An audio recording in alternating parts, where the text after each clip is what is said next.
Drop a bomb, bomb, bomb, bomb. Back with a vengeance. KG's back with an entrance. Big up to those in attendance. Look at this. Reds come together like Tetris. No rules, this one's reckless. None can compare with the KG done. Better take it when he drops that. Going on reckless, trust it's on. It's that time when he drops that. Bomb, bomb. Who are you on your club? I said drop a bomb, Dad.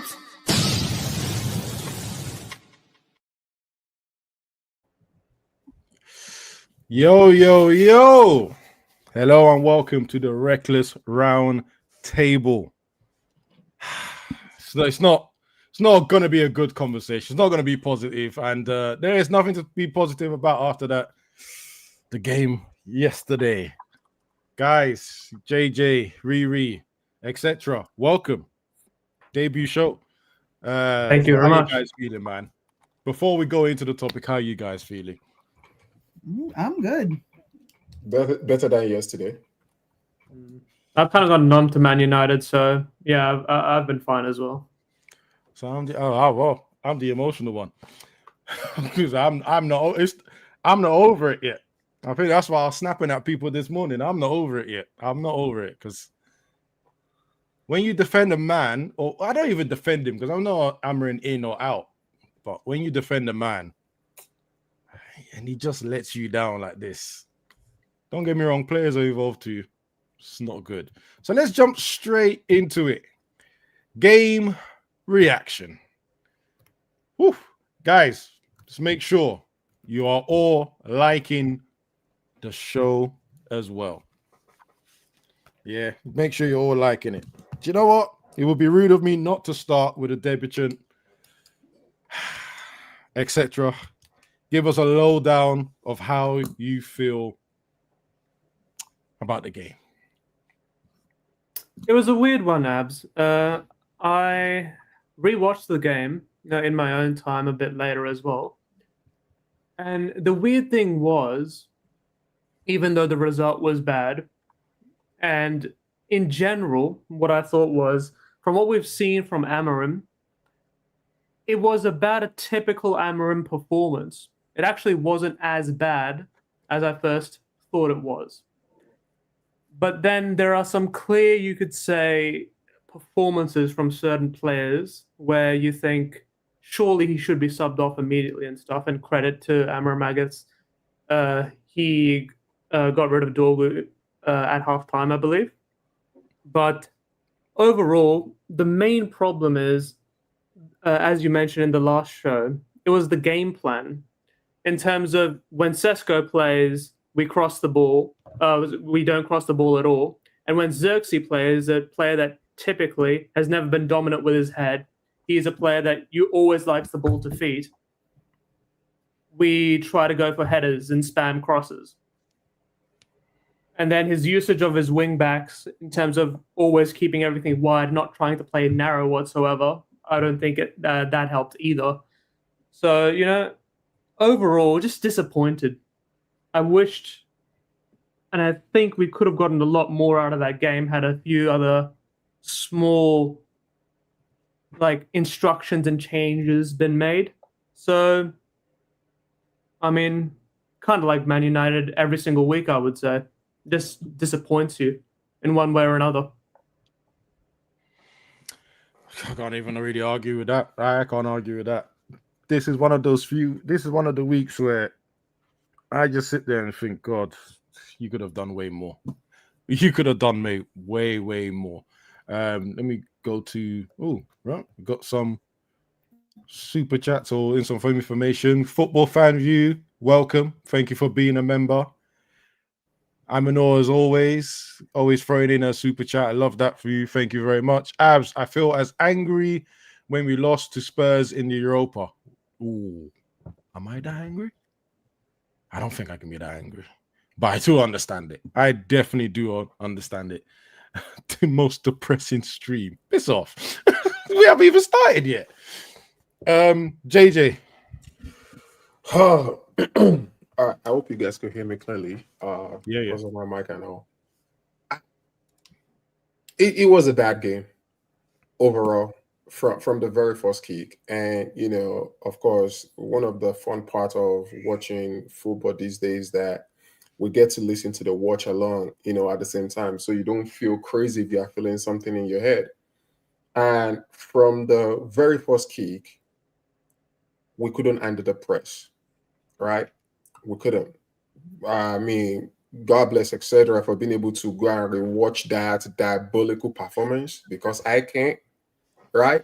But we couldn't handle the press from the get go, and and us not being able to handle the press was actually what we were going through prior to this 5 game unbeaten streak, right? So if we couldn't handle the press during that time, and you could see 5-10 minutes into the game, because I think the red card came at minute 13, right? So five Yep. minutes into the game, you notice we couldn't handle the press.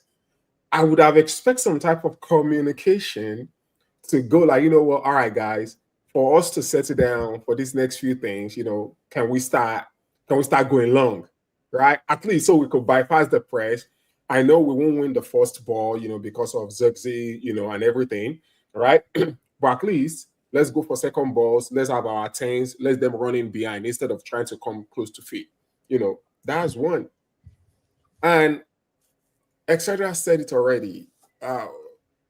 We're playing a formation, which, by the way, I'm not here to say formation this or formation that.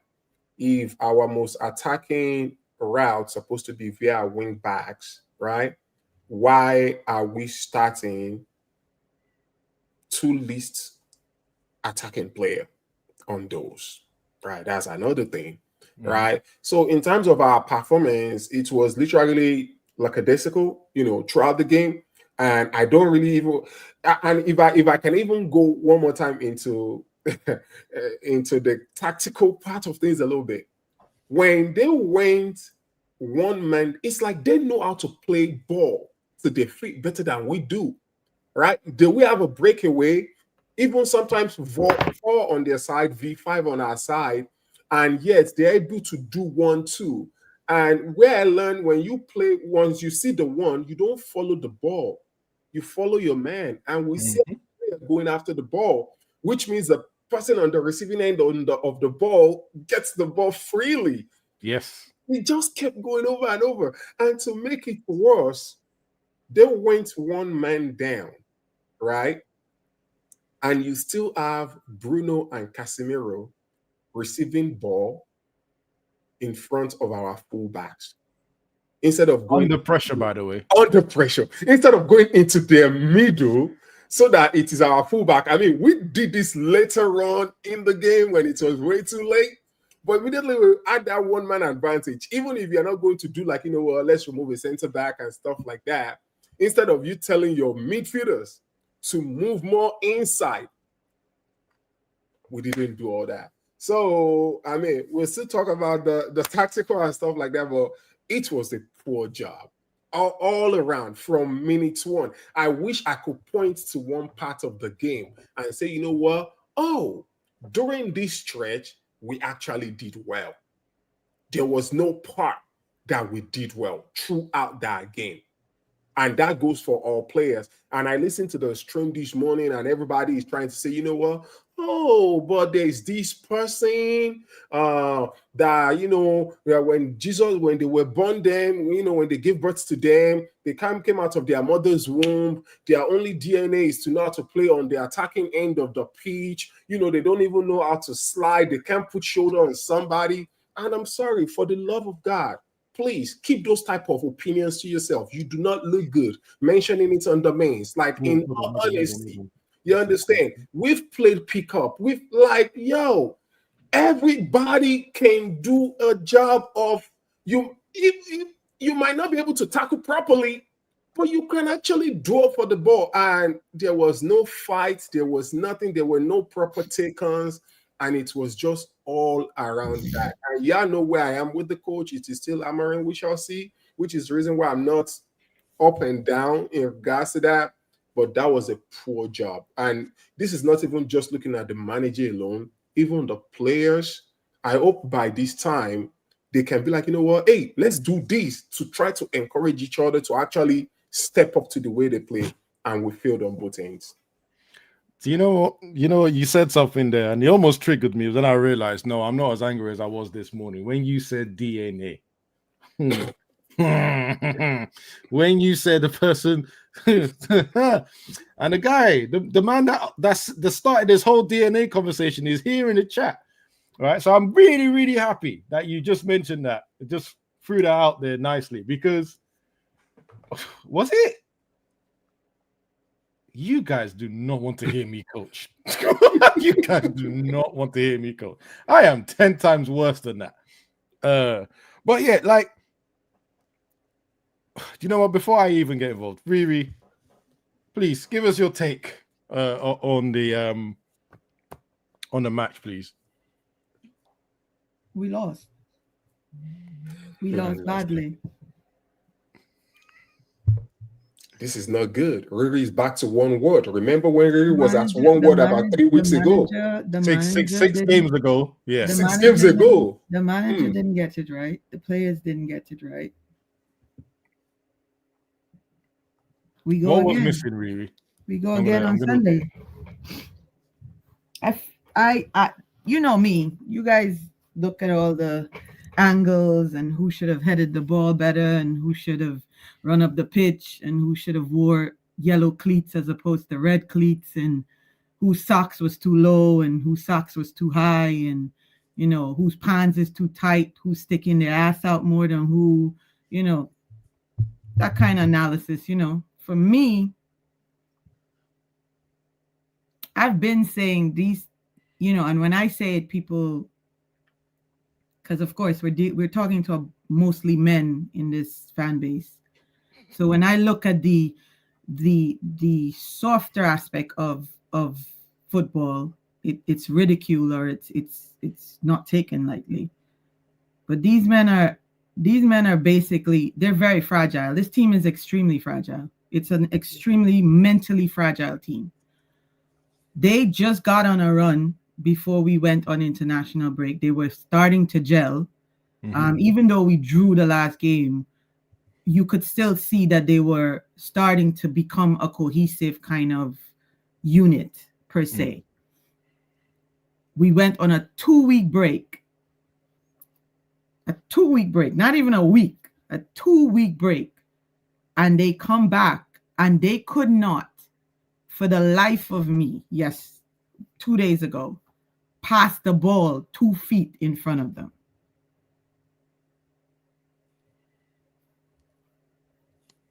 That for me is not just the manager. That for me is a mental issue with this entire team. How do you fix that? I don't think there's any manager that can fix that.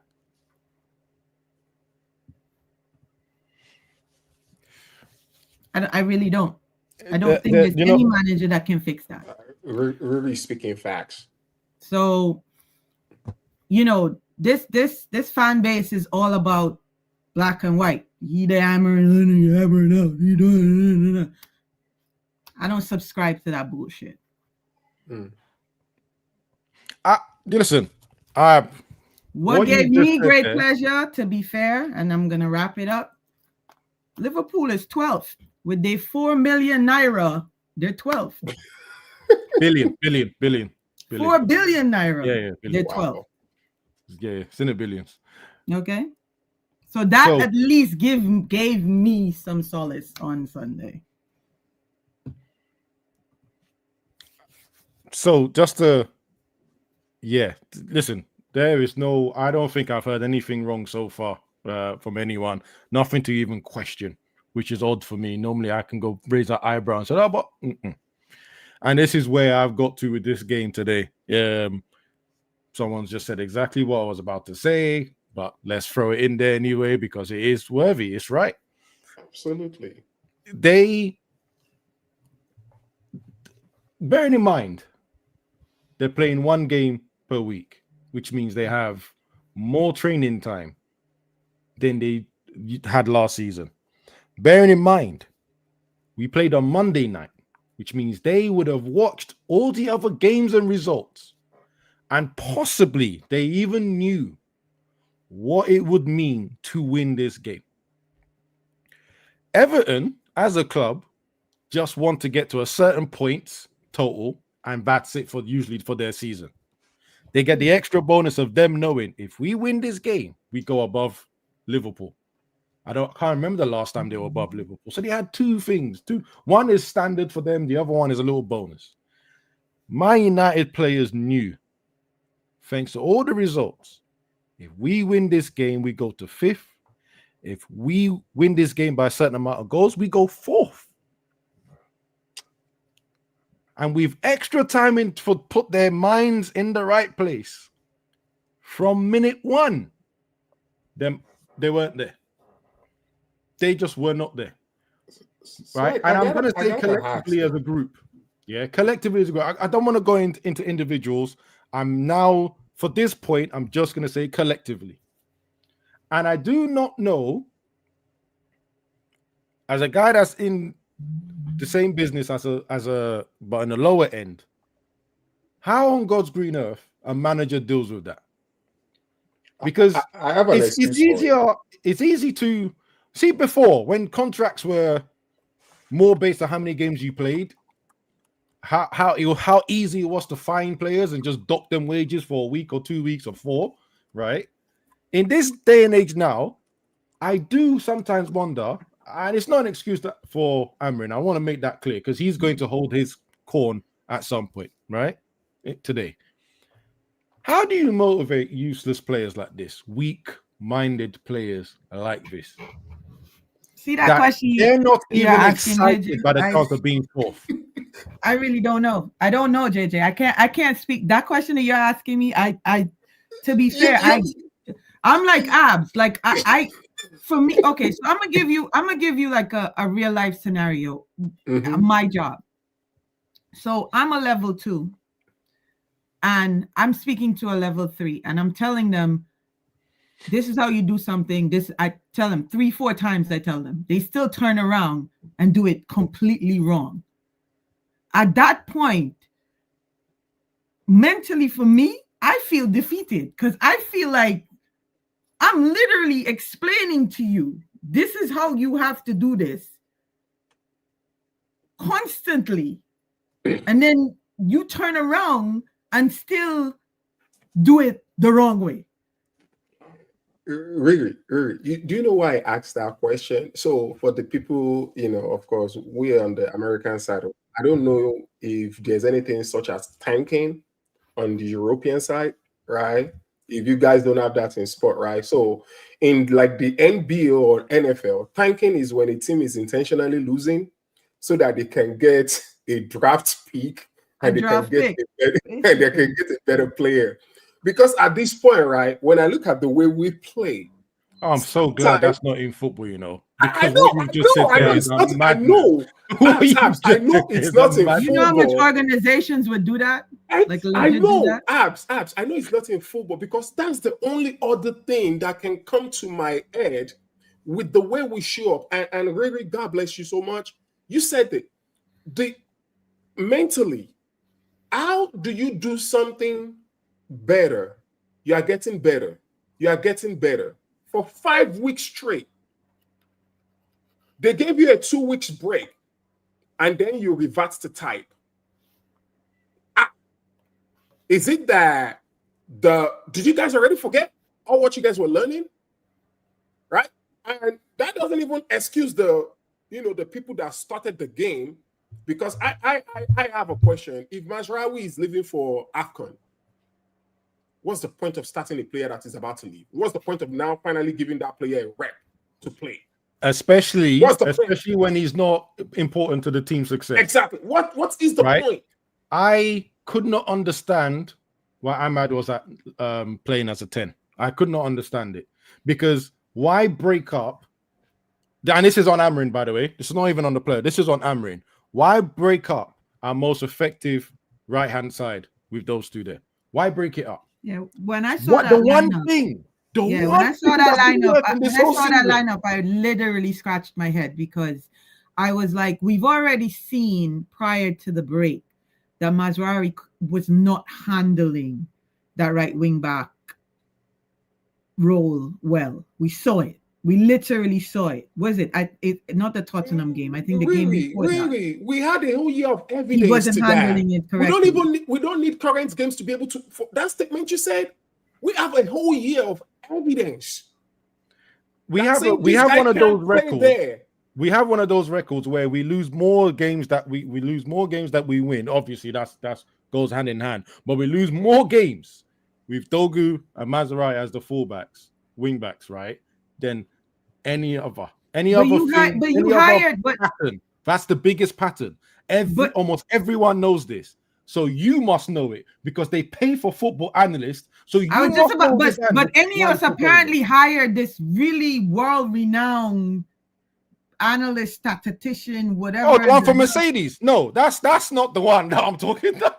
No, I'm already. You don't need.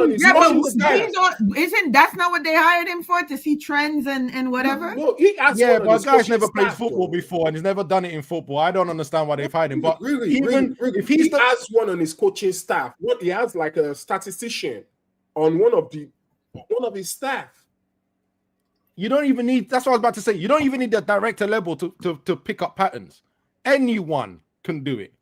Anyone can do it, because. When I say anyone can do it, most of us in this chat now can do it. We've all seen it. We know if Maserati is there and Dogu's there, it's not going to work. We know if it's Dogu and Delo, it's not going to work. With Maserati and Delo, not going to work. We literally know without thinking, if those two are the wingbacks, we are most likely to lose the game. And yet, you've been playing. You've been playing, that's what I'm about to say. 5 games unbeaten with the partnership of Ahmad and Buemo, and Buemo's your top scorer.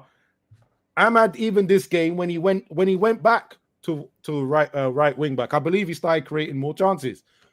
Why did you break that up in the first place? Why did you break that up in the first place? Another point that I saw, like not a point, but another observation that I saw in that game, and this shit pisses me off. When the 6'7" giant is in the box, no crosses, none. Then you put this dude that has no ups, no vertical, no nothing, and you're spamming balls in the box. By the way, against two players that are both 6'3", 6'4". Well, guess what, Abs? I have a stat that will help you really, because you see, after the game, intentionally because of that, I went on Opta just to know that I'm not crazy.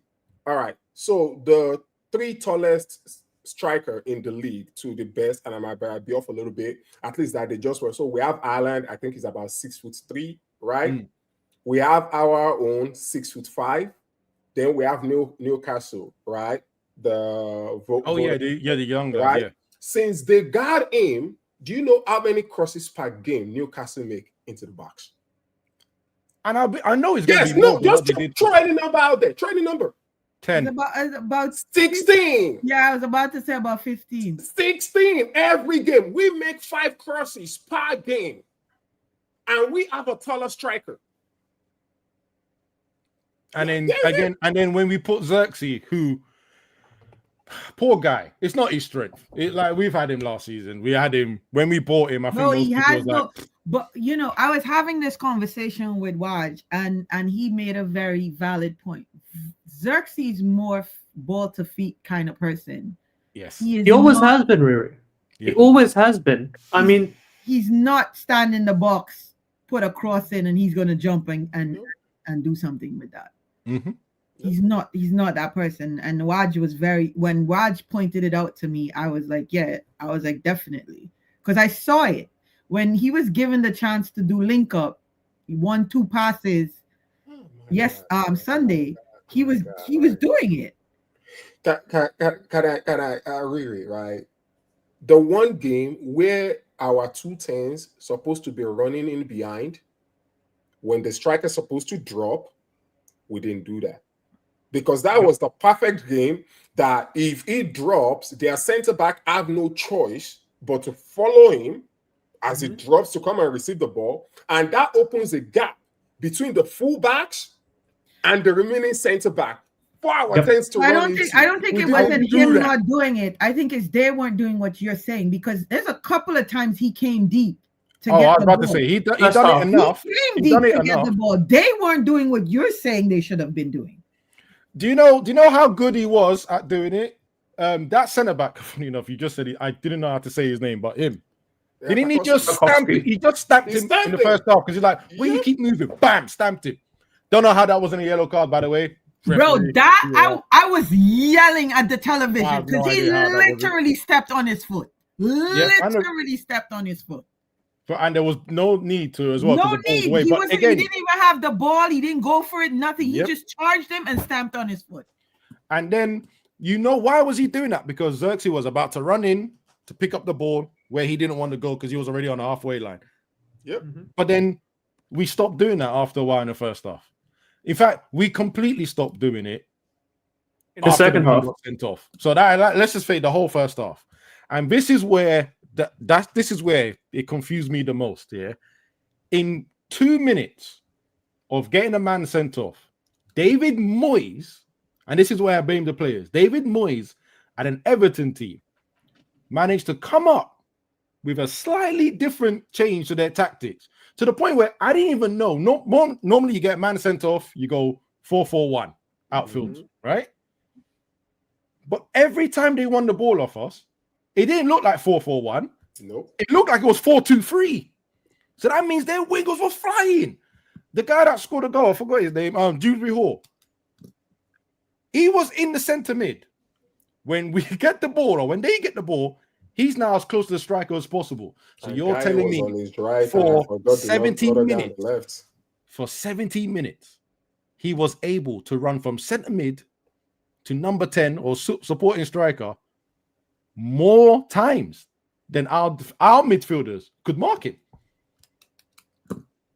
And what they did very well as well, they put that Barry centre mid stayed in the middle. Why was that important? Because that means De Ligt couldn't step up into midfield to go and bother Dewsbury Hall because he had to always watch him. So it had to be one of the other two had to step up. Shaw decided I'm not going to do it this week. Obviously, Shaw was on cruise control, bro. he didn't get picked for England. He had 2 weeks was off. on cruise control on Sunday, bro. Yeah, I was he like, must have had. "This bastard." Yeah, you know what it is with Shaw, right? When you give him a break and he's not playing football, you know he goes KFC hunting, right? You know that Manchester food. He's going around tasting new things, right? Because he comes back every time. Euro, I don't know what was going on with him. You're right. A bad game. Like, yeah, Bad game. easily. He had a bad game. He had a He bad didn't game. want to step You up. know what I He think wasn't it good is on the with ball. him, and this is just my observation. He's a young kid. He loves the club, and he's seeing that nobody's trying to push the game, and then he tries to overcompensate, and then with overcompensating, he makes a lot of errors. Because he has that passion and he sees, like, you'll see it, like, you'll know when he's like frustrated with everybody on our team, he'll start to advance the ball, Trying to dribble, trying to go forward, trying to overlap. like, None of it is in the his skill set. midfield. That's how you know that he's completely frustrated with his own teammates. And who plays on that team that wouldn't be frustrated with our efforts? Of course, pathetic effort. I personally respect what Amarin said about that, because I'm here for it. I'm here for them pushing one another and like zero fight. I do know how funny this is when you know what Brush looks like. Yeah, exactly. That's why I'm laughing. Yo, Vibes is out of control. Brush is gonna get him. Don't worry. He's lucky Brush not By the in way, here. sorry. If you're good enough, you're old enough. Yeah. Yeah. That's the motto in most people. I know where you're going. So whether he's 19, 20, 29, I don't give a damn. Yeah. I can tell him off. I can say he's done something wrong. It's no problem with it. Yeah.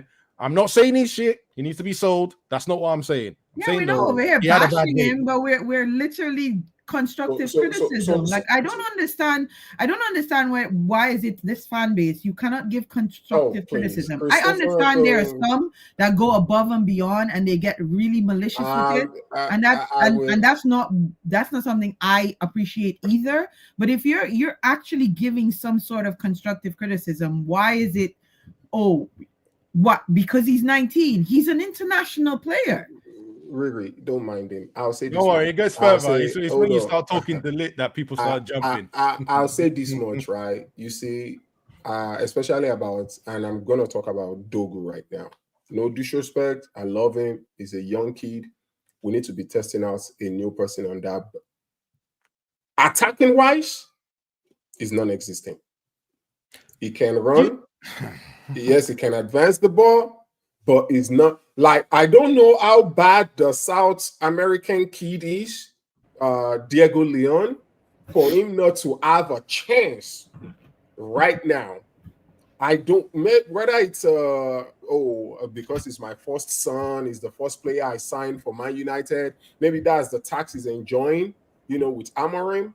But that left wing back, I'm sorry, I've not seen anything from Diego him. Leon he's not ready. I saw him in preseason. He's not bad. ready. So how about Shea Lacey? I thought he's also a winger that can play there, or maybe. We're coming to that.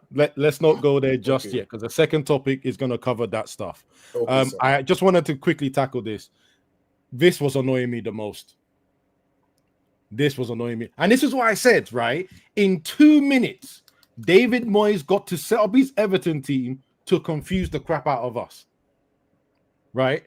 Because I'm watching on the sideline. And you know what? I don't know if anyone was on my show when I was on there. My co-host said it. He said, these guys got 10 men. They don't respect you because they're still attacking. And I went, at first I said, nah, you're taking a bit, blah, blah, blah. When he came off, and I was being confident, I said, there's loads of time left. We're going to get back into it. After a while, I just looked. I said, he's not joking, Why would they respect us if we are not dropping into the middle, though? We were not dropping into the middle. There's nothing for them to respect. We have 5 players standing, then their defense. Yes. Literally, that's what we had. Yeah. It was a 3-2-5 the entire time. Nobody decided, you know what? I'm just going to leave the defenders for a bit and come in so I can help the midfielder a bit. There was none of that, which is why I have a big gripe with the coach about this, because surely against 10 men, you know how to stretch them. You know how to... it didn't really matter. And throughout his entire tenure at Man United, Amorim, historically, he's just not been a risk taker. If you think about his lineups, he's always had a left back or a right back playing in a wing back position. He never played the wingers. A certain someone by my name last season said the way the system is meant to work is you have 2 technical 10s, midfielders at cover, and wingers at wing back. We have never, ever done that. There's always been either Dogu on one side, or Delo on the other side, or Mazraoui. It beggars belief. I have a question, because I see this word getting thrown around a lot. He's a coward. He's not a risk taker. Could it be that he knows the limitations of his players?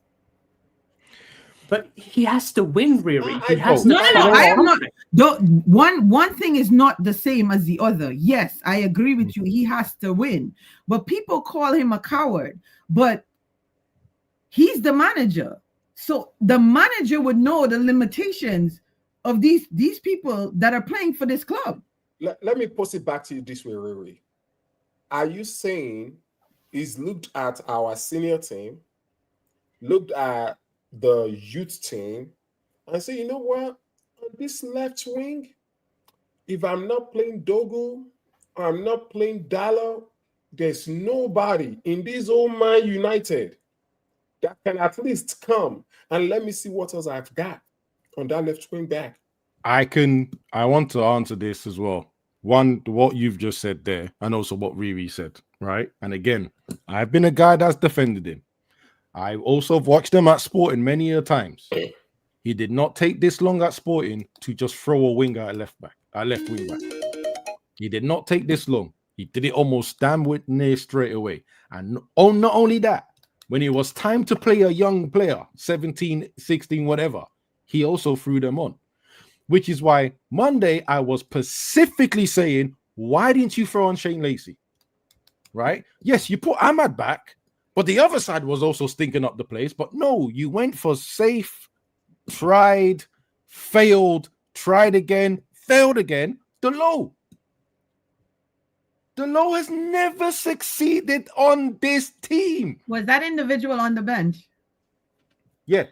Shane, he was the only attacking option on the bench after Mount came on.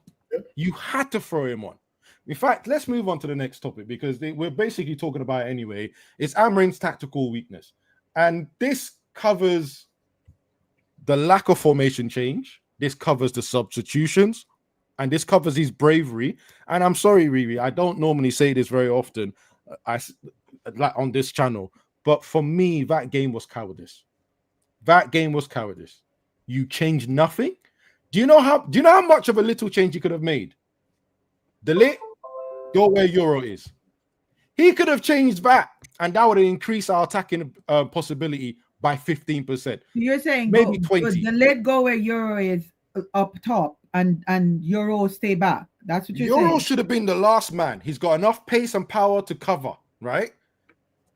Delete is a better passer than him. He's actually one of our best crossers if you've ever seen him play on like right and go and cross. He's also got a shot on him.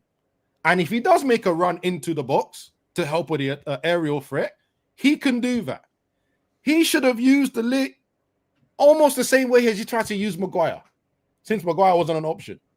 But instead, he kept the lit in the middle. And every time we were building, passing side to side to try and break down Everton, it kept dropping to Euro. But doesn't that come back to my doesn't that come back to my question? Does he make, and this is hypothetical, so people don't come with your pitchforks. Doesn't that speak to my question about him knowing, like, in his head, the limitation of a player? If maybe so, let me handle being that last man in defense. If he knew the limitations of Euro, there's no way he allows Euro to keep getting the ball edge of the box. Yeah. If he knows the limitations, and this is where he becomes a coward, because okay, you're not changing your formation. I thought this was mad because I'm thinking put two track. When we played Leon, he put Maguire up front with whoever was there at the time. That was a bit of bravery, and we won for that. He didn't show that bravery in the final. That's why we lost. So now it's 1-0. You've been undefeated for 5 games. Do you want to fight to remain undefeated, or do you want to just let it go? And for me, he just let it go. He didn't do anything. And all I'm asking for him, think about it, he could have put 2 strikers up. Since you're going to be throwing crosses in there anyway, put 2 strikers in there, right? He didn't do that. So what I'm asking him to do is elementary, because what I'm asking him to do is to swap 2 players' position. Euro and Delete. You still have your 3 at the back. You still have your fullbacks. You still have your 2 center midfielders. You still have your 1 attacker with 2 10s. But you have a better ball player where the ball kept landing on that right channel with Euro. You have Delete there instead. That's got to be 10 times better. And if the ball goes on the left channel and Bruno picks it up there, Delete makes a run into the box. Now you've got the 2 10s, Xerxes, plus Delete making a last minute run. You could have just thrown it in there. Well, so if I may say this much, somebody's asking you who were the 2 strikers. Well, when we went against Leon, well, Maguire was one of them. He ain't a striker, is he? No. This game, I'm guessing he's asking. This game, I'm saying put Delete in there.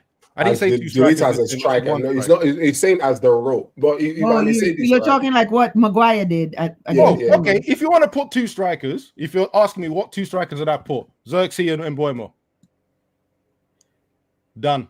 Yeah. Now you tell Ahmad you play as a 10 behind those 2. You have Bruno always running forward anyway. You had Mainu always running forward anyway. Between those 3, 1 will hold. The other 2 will attack. Now you have a box attack on the edge of their box and in their box. Yeah.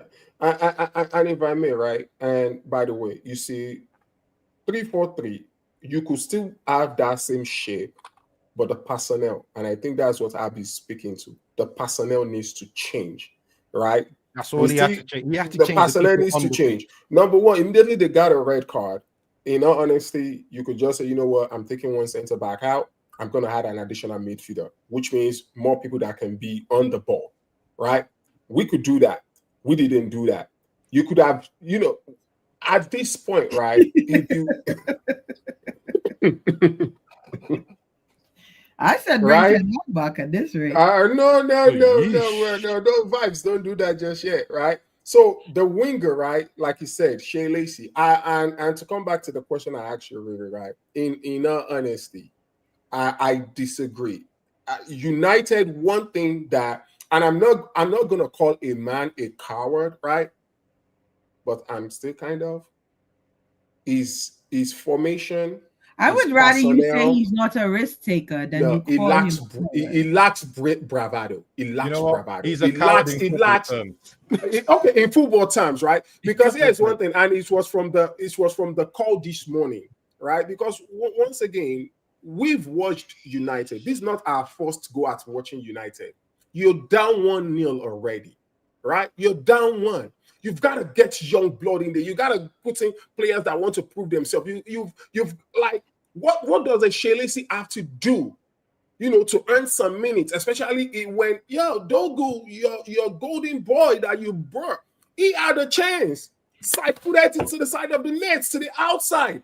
What's he supposed to lace? You know, Why is all those shots going up in the sky like he's playing rugby? because he did side foot. All these shots go up there. Instead of lacing it, he side-footed it. That's what happened, right? And in terms of the personnel, you stuck with the same personnel. Like it's like, okay, I'm gonna bring in a new player, but still stay in the same place. I don't feel like the instructions were different, right?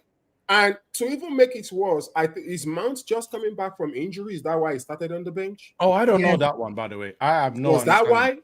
Yes.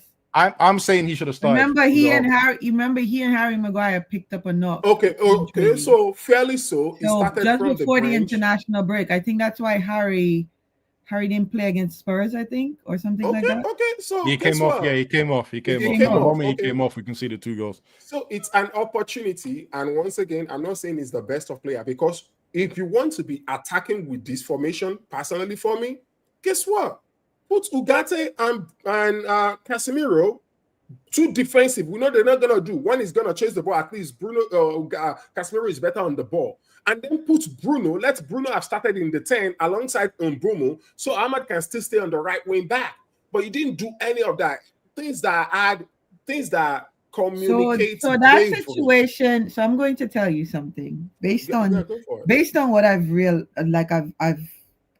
analyzed this manager. See that situation with Bruno, because of who he is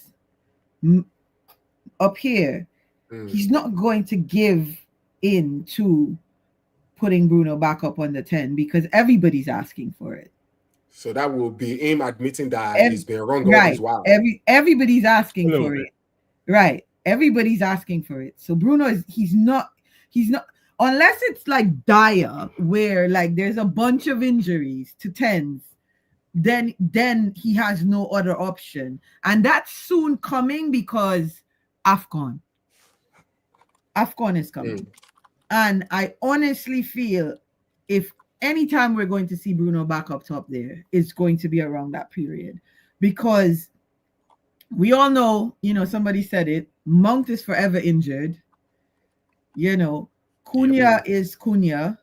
And then we know this kid is now out. What they're saying, 4 weeks, Sesko is going to be out. Mm-hmm. Yeah, Right. They said a month initially, so he probably still got. So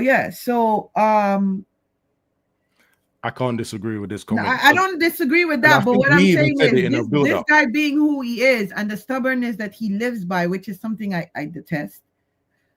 Out of everything about his personality, that stubbornness it's misplaced. I would like him to have stubbornness in some other areas rather than where he actually has the stubbornness. Mhm. But Josepino, like we don't need an 8. The way this system works, if you really want to go truly offensive, you don't need an 8. You just need your 2 6s and you allow the wing back, so the 6 can cover the wing back to the right, to the left, and they can also shield the center backs. You don't even need an 8 when you want to go full offensive with this formation. Like, and you guys are a bit too kind with Amarim, by the way, when you say, remember you say that he's a coward. Not only is he a coward, he's also incompetent. And Riri, you mentioned before about does he know the limitations of his players? His player profiling has consistently been horrible. An example of which is, for instance, he takes off Casemiro and puts Mainu on, someone who throughout his entire career, youth level as well, has played as a forward, as an attacking midfielder, and only in the last 2 or 3 years in the academy did he move to the 8. He does not have the defensive nous to be able to control games, and yet he just throws him on there in place of Casemiro when he cannot do that role. He cannot do those things. So, but did you? And that's hold just on, one sorry example. to cut you off, etc. But did you notice that Bruno's the one that went deeper after that? Yep. And started playing as a quarterback. Yep. Which also goes fair, against what we heard this morning that Bruno can't play deep.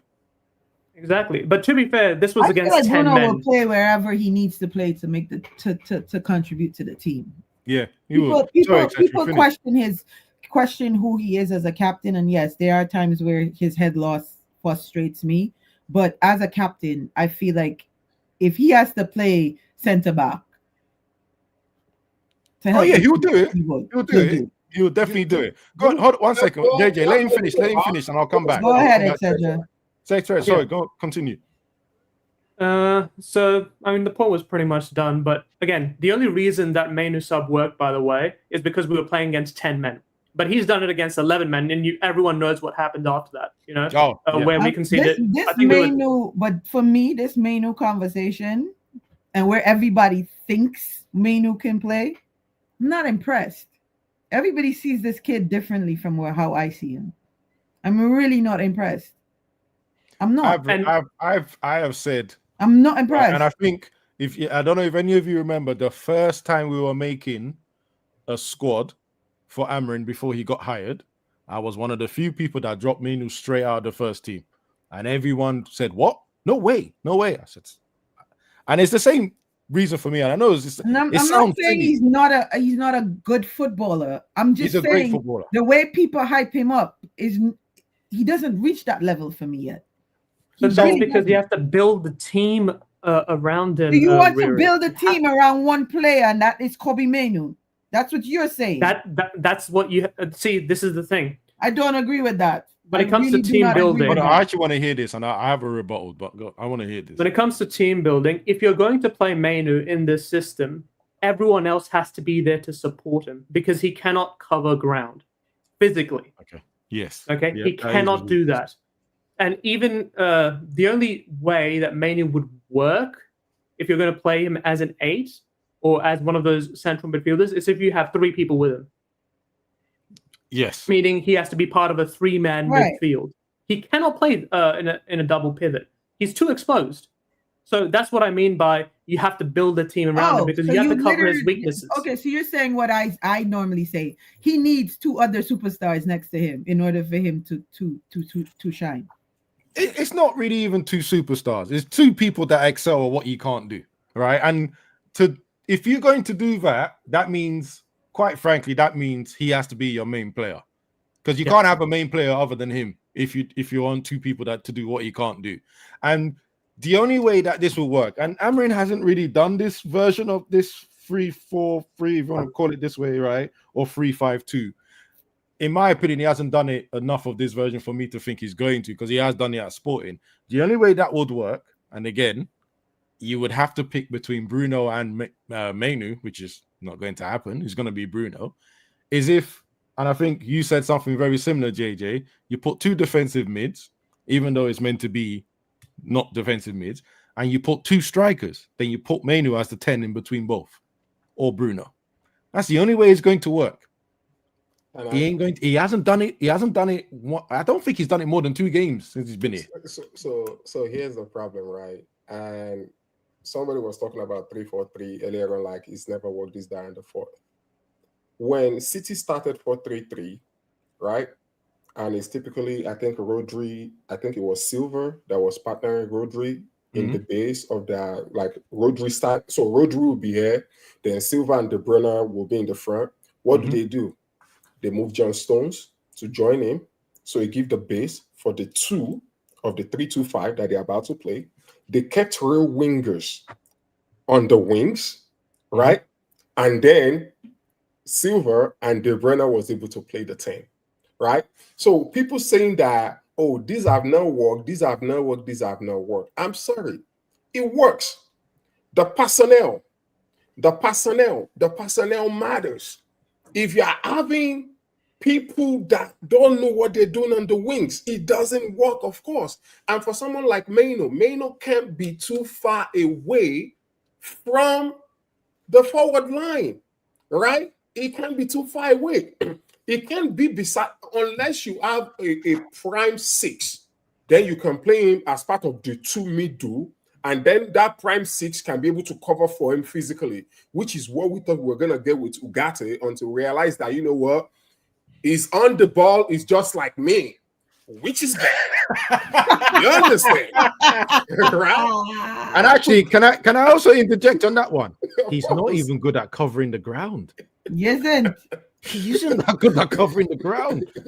When You you know watch it's him so- and you you know go, it's "Oh, so- you're going to cover the so- ground." So I don't He's know facing if any shadow. of you, I don't know if any of you listened to the pre-presser, and they asked him about Ugarte, and he literally was like, he needs to get back to being the player that he was at Sporting. He's not that player. Like, he literally said it without, like, not in those exact words, but Yeah, not when he insultingly, answered the but yeah. question. We've wasted money. 50 million down But the drain. but correct me if I'm wrong. We bought Ugarte for Ten Hag. We didn't even Yeah, buy we him. did. We bought for a 4-3-3 system, which I mean, if it can't cover ground like you guys just said right now, which means it can't even work as that base 6 because it can't receive the ball on his back. And you know what's so funny, right? He was bought to release Bruno and leave Mainu to just dictate the game. Let Bruno go forward and score goals and all the rest. Mainu dictates. Ugarte covers up everything. Right? And now if Ugarte was good in that system, we may have been able to sneak. Oh, okay, I'm going all the way back to preseason. Right? I'm going all the way back to preseason, but the best midfield 2 I saw was Ugarte and thing, but he was against West Ham. And we now seen what West Ham was doing this season as well. And they still got caught out, by the way. Let's be honest, but they still got caught out here and there. But that would have been, logistically, on paper, that would have been the best 2 you could have got. Someone that controls the game, someone that clears up and cleans up, and then you let Bruno be a 10 and go mad. Go do whatever you want. But then, that was an idea. That stupid ball that he played with the outside of his boot yesterday, the shot he took when he was on the box, when they crossed the ball over to him, that is the problem right there. Bruno. Oh, Bruno. That was a chance he had. When Mount crossed that ball, and he used the outside of his boot right here instead of just swinging that's his left foot. one of the easiest goals Bruno will ever get. Like, Bruno, you know what? Whether he used his left foot or the outside of his right foot, yeah, it makes no difference, right? With that technique, where he tried to use what part of his foot he tried to use. Tried to slice it. It's the fact that somehow from that position he went underneath the ball. You had time to look at it. You've running onto it. You do not hit the wrong part of the ball to make it go sky high. That's the mistake he made. It wasn't actually to do with the outside of his boot. It's the fact that he hit the wrong part of the ball completely.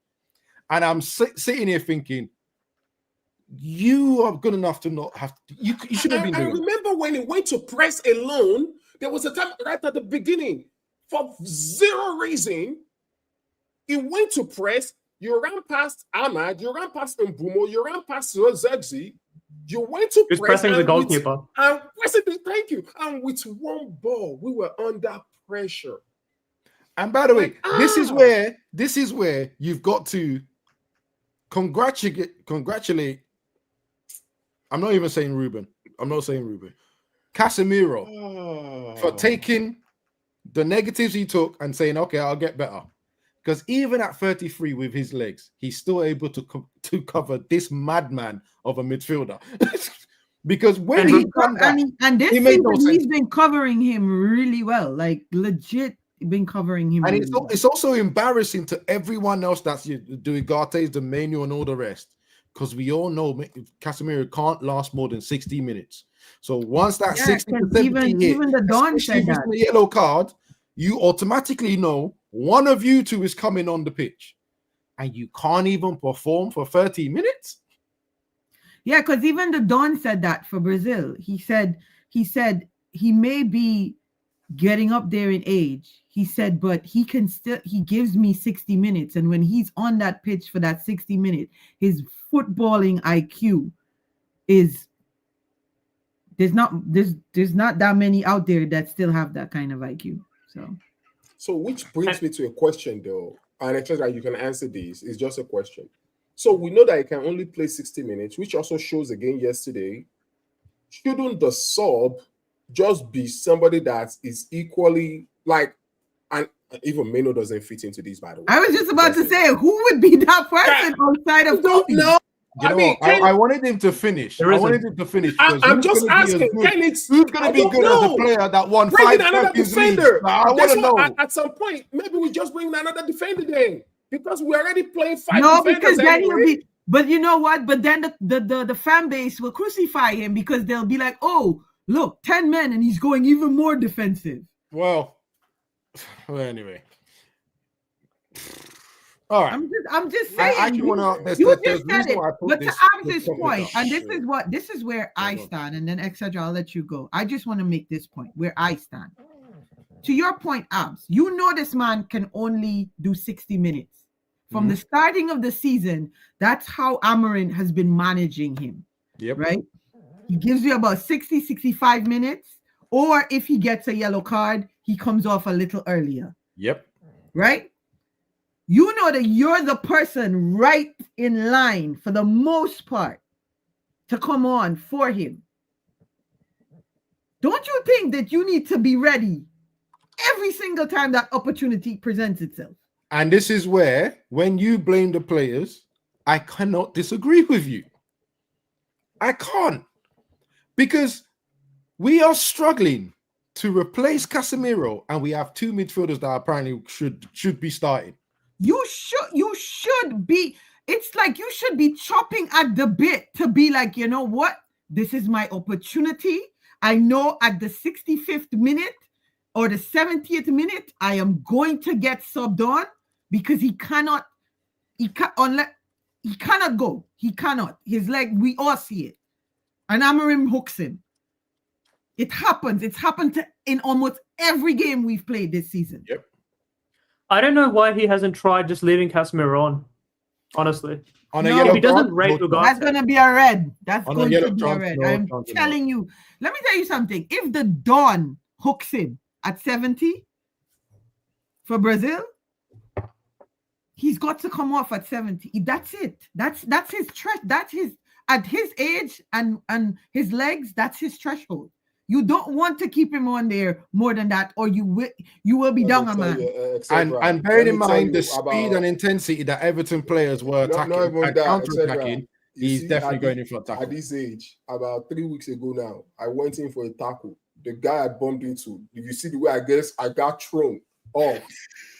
I thought this was the advantage of 1 game a week, by the way. My wrist is still broken to right now, man. So at that age, 60 minutes. Again, to answer your Petra, on paper, right? Because I was one of those 1 game a week dons. Put my hands up in shame, right? I didn't know that the players were even. Let's be honest, right? If we were playing 2 games a week, one would be finished. One would be finished, and 2, Amorim wouldn't be here. No, he wouldn't. He definitely wouldn't. Maybe it's a guarantee he wouldn't be here, right? No, but guys, the fact that he's still here should be an indictment on Ineos, by the way. Oh, Ineos have problems. Ineos have problems. I think some point, maybe the next international, but I don't know when it is. I don't think there's another one actually for a while. because we were meant to do one on the referees. On definitely, March. we need to have a show on Ineos, right? Ignore what Vibes is gonna say at this moment. It makes no difference. Oh, hello, who's ever in the background and turn the lights on for you, Riri? It's my mom. I knew it was your mom. It had to be. She doesn't All want black you to parents do be the in same thing. darkness. She wants you to be a child of light. I swear, all That's black long, parents man. don't care what you're doing. If I need to go here, I'm going here. You have to be a child of darkness. What do you mean? You're a child of light. Hmm? Anyway, Are you in a secret cult? Are you guys having meetings? who cares? Doesn't even matter if it's your work meeting. But but yeah, so Ineos, yeah. In fact, they're not even there anymore. I think I'm actually almost going to be on Ineos hate watch soon, right? But what's made them survive is whether or not we think they bought the right players, their mindset was in the right way. Because one of the things that we had a weakness with last year was scoring goals. I thought they spent money on trying to fix the goals. So I think their mindset is right, maybe not the right players. That's what The I only think. person I would keep out of the upper management is Vivell, because I assume he's the head of recruitment, that he was in I charge think of he's the one bringing that these does players in. contracts mainly, yeah, and trying to sort out the deals as well. 100%. He's done a fantastic job. I think he's probably, if we do it by percentages, he's probably got the most hits out of anyone in the Prem in terms of the teams. I mean, look, we think Mbuemo, you think Lemons. Yep. Who else is there? I can't think Let's of it, go. but I'm pretty top sure right it's there, up there. Cunha. Well, actually, exactly. I don't even know if I can blame Cunha on him because I think it's Amarin playing him as a striker. Because one of the things that really starts to wind me up about Amarin is Cunha's career as a striker is a failure. For a Brazilian man, is an outright failure because I think even Richarlison outscored him as a striker. And let's be honest, you ain't buying Richarlison. So constantly playing him as a striker when you know his history, it's a manager fault. It's a manager fault. And this is why it's getting more and more difficult. I think I'm going to have to remove JJ talking about people interrupting. He went on a runner. So it goes when you start looking at the manager and going, you're doing this. This is your choice. Right, let's move on because we've got about half an hour left. And the next thing is... Actually, is there anything else you wanted to say tactically? Because I know you wanted to say it this morning. I know you agreed with me when I said, well, a simple thing of swapping De Ligt and Euro would have made us a little well more effective attacking. Shane Lacey it was come on as well. Like it was more so abs that no one was talking about tactically the things that could have been changed to help the team, and that's my biggest gripe with this manager is he never takes opportunities to help the team when there are problems that are present in game. His in-game management has to be one of the worst in the entire league. And then on top of that, you go to the player profiling thing. Right now, we're talking about we're beating up Casemiro, saying, he's helped us so much in the midfield. Remember, at the start when Amram came in, Casemiro wasn't starting. It took him, 6, 7, 8 weeks for him to realize. Didn't like him. Didn't like him. But this is why. As a professional, he did what he had to do when he got his opportunities. His 20 minutes here, his what in the because if you remember, he used to bring him on at the end of the games. Yes. But when he came on, he did what he had to do, and he didn't sulk, and he made plays, and he scored late goals, and he did what he had to do. That is why when people tell me about match ready and match fitness and match this and match that, I'm like, but you have a 33-year-old that was only getting 20 minutes here and 20 minutes there, and he turned it into something. But Casemiro has two things that most of the other players don't have. And this game against Everton showed it. The moment they got a red card, they went two things. We're smart enough to do intricate changes to our formation to help us defend and attack. and we have the heart to do it as well. Mhm. How are we getting outrun by 10 players? How are we getting outworked by 10 players? How are we getting outfought by 10 players? And bearing in mind, they did a sub in the first half almost immediately because Seamus Coleman got injured. Yep. So they only had four, well, I think it's 4 left. And yet, every player that came on knew the job they had to do. And again, I'm going to repeat, it took them 2 minutes to get this instruction from Moyes, and they knew what they were doing. I cannot believe that they worked in training to play with 10 men. I'll be shocked. If they did, okay, cool. I think most of the teams do some drills at times about that. But the main thing, overload as we training. say, it's about mentality, Abs. It's about mentality. When someone makes a mistake on our team, because here's the thing, and remember we in the last stream we talked about that goal that we conceded, right? It wasn't just one person making a mistake. It was a series of mistakes. And in football, most of the goals aren't just because of one player. It's because of one person makes a mistake, then another guy makes a mistake, and then another guy makes a mistake. Collectively, you've made 3 mistakes in a row. You've conceded the goal. The problem with us is, as soon as one person doesn't put in the effort or can't, let's say in the case of Bruno, he didn't make the effort. Next, Yoro, because he was relying on Bruno to kind of cover one angle, he kind of leans one way. And then Dewsbury Hall obviously goes the other side of him. He's wrong-footed. He can't reach. And then it goes on to De Ligt. De Ligt has to then, show as much of his body as he can to Dewsbury Hall, which he didn't. He started to turn. Another mistake. Lomans gets a hand on it, but then doesn't put it out of the goal. Another mistake. That's how goals are conceded. Lomans actually we do that made 2 mistakes, by the way. Lomans made 2 mistakes. One, he's positioning. Yeah, he basically positioned himself behind the lit, which again, what probably drove me. Yeah, because you really can't see the ball coming if you're he couldn't see the ball coming. Lined up behind he was your more defender. concerned with Dewsbury Hall putting the ball through the lit's legs or something like that and going for the other corner. So he put himself in the middle, and then he was not expecting. And it's a shame Peter's not here because he always defends this dude, but he can't defend the indefensible. He was not expecting the lit to boss a dance move and go like that. I said, yeah, have it. Yeah, go on, mate. He was not expecting it. Nor was I, by the way. No joke, no. I mean, that's funny as hell. But no joke, no lie. When he did that, I was like, yo, what the fuck are you doing? But with Man United, it happens so much more than any other team, by the way. I want to make this clear, right? Just so you guys know, I like the lit. I like the signing. But there's one thing I have said, and all this conversation stems from it. And I'm going to say it. You can write this down. I do not think we will win a league or major title with him as the main centre-back. I need someone else to lead him. And if you think I'm crazy, that's up to you. But all I'm saying is, if he's our main centre-back and he's the one controlling everything, we're never going to win the Prem with him there. We can even go one step higher, Abs. And this is one thing that I am kind of interested with all the people who aren't Amram out yet. Can you see Amram winning a Prem? At this point, no.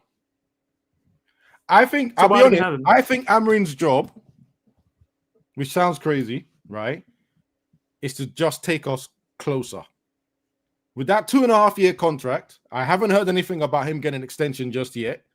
I think he's there to help with the mentality shift, which he has done a little bit, not enough. The problem is all our expectations are really high.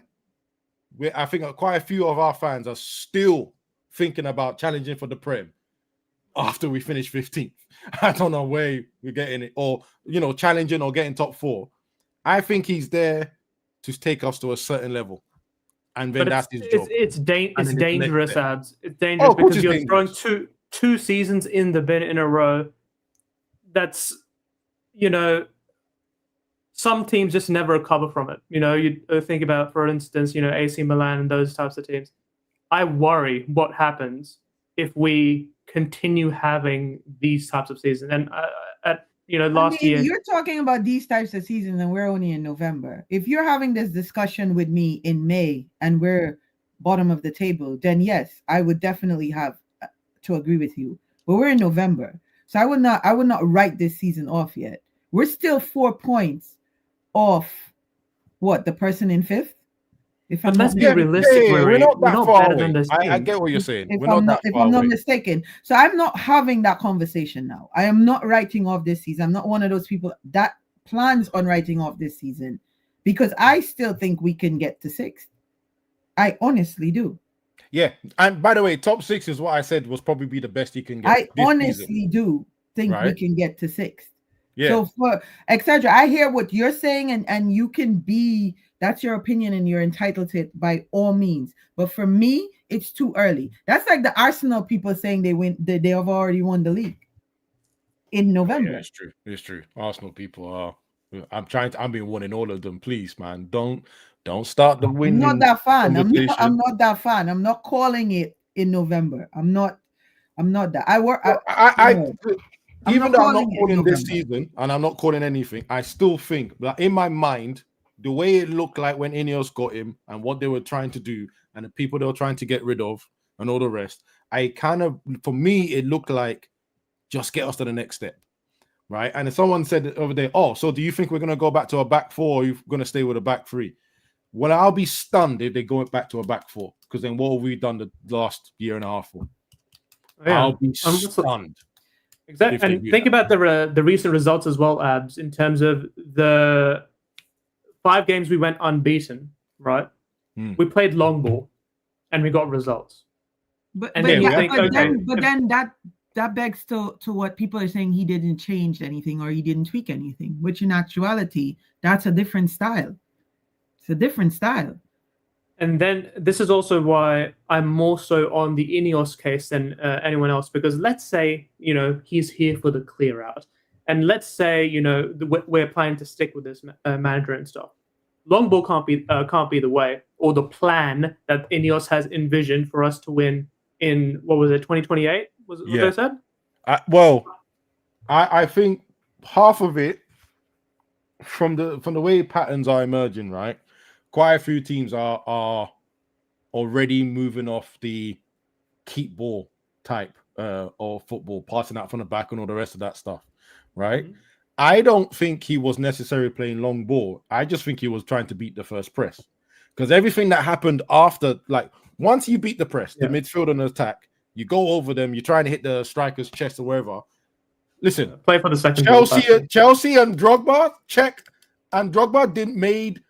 they won a lot of games and titles doing this. Playing that type of football. From there, right? So all it is what they normally call it is forward, back, forward. So you beat the first press, man brings it down, he passes back in midfield find a runner. That's it. I don't think that's necessarily long ball. Long ball is more you're trying to get as close to the box as possible. And long ball was what Ollie used to do with Fellaini. Yeah, and then get a strike straight away. So I think it's technically different, but we need to do that, because when we were building up from the back with the free, which was what cracked me up about the building up from the free is the center back out of the free will go into midfield, and all of a sudden it's 2 at the back, two wingers, 1 holding mid. Like a lot of people didn't see that's what he was trying to implement, and that's what De Ligt does very well, more than the Maguire, is he's able to do that and recover. But all of a sudden, no, why we haven't seen more of that. 3-4-3 to actually it's 4. 3. All of a sudden, it's just changed because of one person's movement in the build-up. A lot of people didn't see that, obviously. Yeah. So there was a statement in the chat by like an Arsenal player, Mo Money.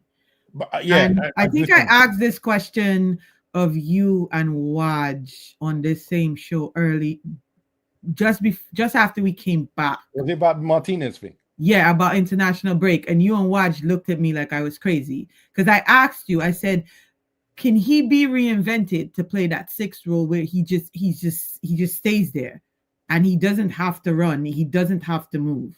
No. Martinez, absolutely not. No. The only defender taking out Delict because he's quite good at the ball, but I need him defending, right? The only person I would put in a number 6 because he has the Technical skill. I don't even say technical skills. It's more the momentum and the movement and the ability to run. Is Maserati. That's the only person that I would put there. Yeah. That's the only one. And I was mad. And people called me mad when I said it the first time. Stephen Alson then put it up on YouTube, and more people started talking about it. Like, he's the only person I'll put there. And the reason why I put there is he's actually quite an intelligent player. So I think he'll be able to learn what Casemiro is doing very quickly. He has played, apparently, yeah, I know he's played there, but not enough for me to count him as that position. Yeah, listen, I'm not listening to etc. is here, but if you've played less than 10 games, that's not your position. So, no, it's not his position. He needs more time on it as well. But he's the intelligent person. He's got the energy for it. He's got the technical ability to enough. He's competent enough. Not saying he's brilliant. He's competent enough. Where if you fire the ball at him, I have more faith in him controlling the ball than Ugarte controlling the ball. Mm-hmm. Let's just be real, right? Yeah. So he has enough for it to happen. Martinez cannot deal with the physicality of it. He's already getting injured for the way he has to defend in England as the third centre-back. Because he is already weaker than most people. He has to then read the game faster than most people, which I don't think he's doing that well. And then if it's time to recover in a counter-attack, just imagine Martinez in that midfield when freaking Everton were running through us. It would have been worse. He's a failed midfielder, which is why we call him a ball-playing centre-back now. Yeah, but these are centre midfielders that failed in centre mid and went back. So do you think, because he was on the bench, so do you think with this whole issue on that left wing, do you think when he comes back, Amorim pushes Shaw up to be that left wing? Oh, I know that's what's going to happen, by the way. I almost want to say I guarantee Shaw is going left wing back. And I guarantee I'm going to be here on a Monday show losing my fucking mind why he's there. Yep. But you have to have a little bit of hope, right? That he's not that stupid.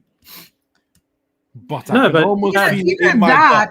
Either that or in January we get either a left wing back or we get a midfielder. Whether it be on loan, whether it be on loan or an outright buy. Well, this is one of the reasons why I was ready from pre-season to say we're not getting top 4. It's going to be hard in the next window to fix wing back and centre mid, especially the prices of the centre mids that can actually play where we are. Man United, for some reason, are not good like Brighton or Brentford to go find a £3 million man somewhere else in centre mid. We always seem to be buying. It's very mind-boggling to me because we have the resources more than we have the most amount of scouts. Unless Ineos have sacked all of them, we have. And these teams tend to go out there and farm these players and turn them into $80 million resell players, and we can't go out there and find one of these guys. I guarantee you, Brian have already listed 3 players to replace. Who's the guy that we want again? Oh, the midfielder from Brian. I forgot his name. It just Baleba. I guarantee you, just like Baleba replaced Caicedo immediately. I guarantee you, Brighton already have 3 players that they're going to go and buy the moment we paid stupid amount of money for Baleba. And my problem is, and I've had this problem with Man United for 20 years, you've got apparently the best scouting system as most football teams. Apparently your scouting system is worldwide, yet we never seem to buy the player before he becomes the next player. We had Alvaro. But, that's the thing. It's not enough just having good scouting. You need to have the manager, the people who are willing to, bring them up as well. Yeah, the structure to make sure that he comes up. So this, like Diego Leon, we've got him now. We got him at 17. How long is it going to take him to break into the first team? is he going to break into the first team? Have we got it right? But my biggest problem is we've only got one of him. We should really be buying 3 versions of him, and then one of them should success, and then the other one should be sold to maybe a smaller team for a good price. That's what really should be happening. But sometimes Man United just don't operate like that, and it's a bit. I don't know if Ineos are going to get us there, or Ineos are just going to do enough to make it seem like we're there and then sell it to someone else. I don't know what their plan is. I was just about to say the way you're talking, it's like, okay, so Wrap Up said Amorim is first tier coach. So the way you're talking is like Ineos is the first tier owners. They're going to. No, I'm not saying you're saying that. I'm saying the way. No. I'm saying I'm letting you know that I've said it. Okay, yeah. They're buying us. So that's how it's sounding. It's like Amorim is here to do the clear out and change the mentality along with Ineos, and then subsequently they sell off to whomever that the other person is, and then the manager that takes us to the promised land. He's probably going to be part of that. He's going to be part of that setup. Because I don't think Ineos are here for the long run. I think they're here to eat just like Glazers. What they're doing is fixing up Man United. They're just fixing everything up, right? And they were nice. It's like what insurance companies do. So I'm working insurance, so I'm used to it. They will go and buy multiple medium businesses that have specialist things. They'll get them all in. They'll make one product. Then they'll pretty much just swallow those things up and then sack the unnecessary fat out of it. They just cut that off. Then they'll have a nice new product to go sell to the next person. That's what I think Ineos will do. My thing is, if far-fetched. Go ahead, etc. Yeah, but this idea of the clear out as well, Abs. If you think about it this way, wasn't the whole point of Ineos coming in and then hiring a head coach and not a manager? The whole point of that was so they get to control more so who comes in and out of the club. They make club signings and stuff. So this is where I also kind of disagree with the clear out argument is, well, if they're responsible for all that, they should be clearing out regardless of who the manager is. So that's kind of just my view on it. And it further, you could say, devalues, in my opinion, Amorim's position in the club for me. Well, to be fair, I can't really argue with that, right? Because as you're saying, they should really be doing it now. But I think they've come into United and realized that there's a bigger black hole here. They can't just go.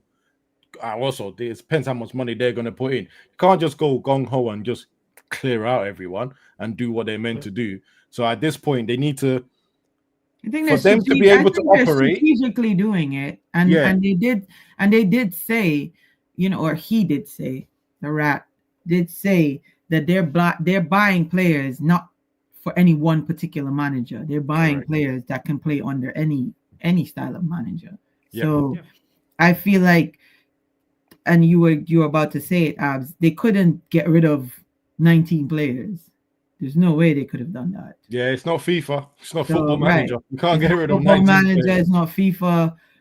Whatever it is. Imagine they would have to play in your get rid of spare 19 time. players. Probably they won't bring in 19. I don't know. They'll bring in 12 players and add some of the youth players and still be safe enough to not get relegated and possibly be productive enough to get Champions League football so that they can get money to continue the process. That's never going to happen. As much as I want it to, it's never going to happen. See, the funny thing is that I don't think we're that far away as well, Labs, because the only reason I had us finishing, I think it was 7th or 8th, is because of Amorim. I think our squad is capable of achieving Europe because I look at all the other teams and I look at how the season has unfolded thus far.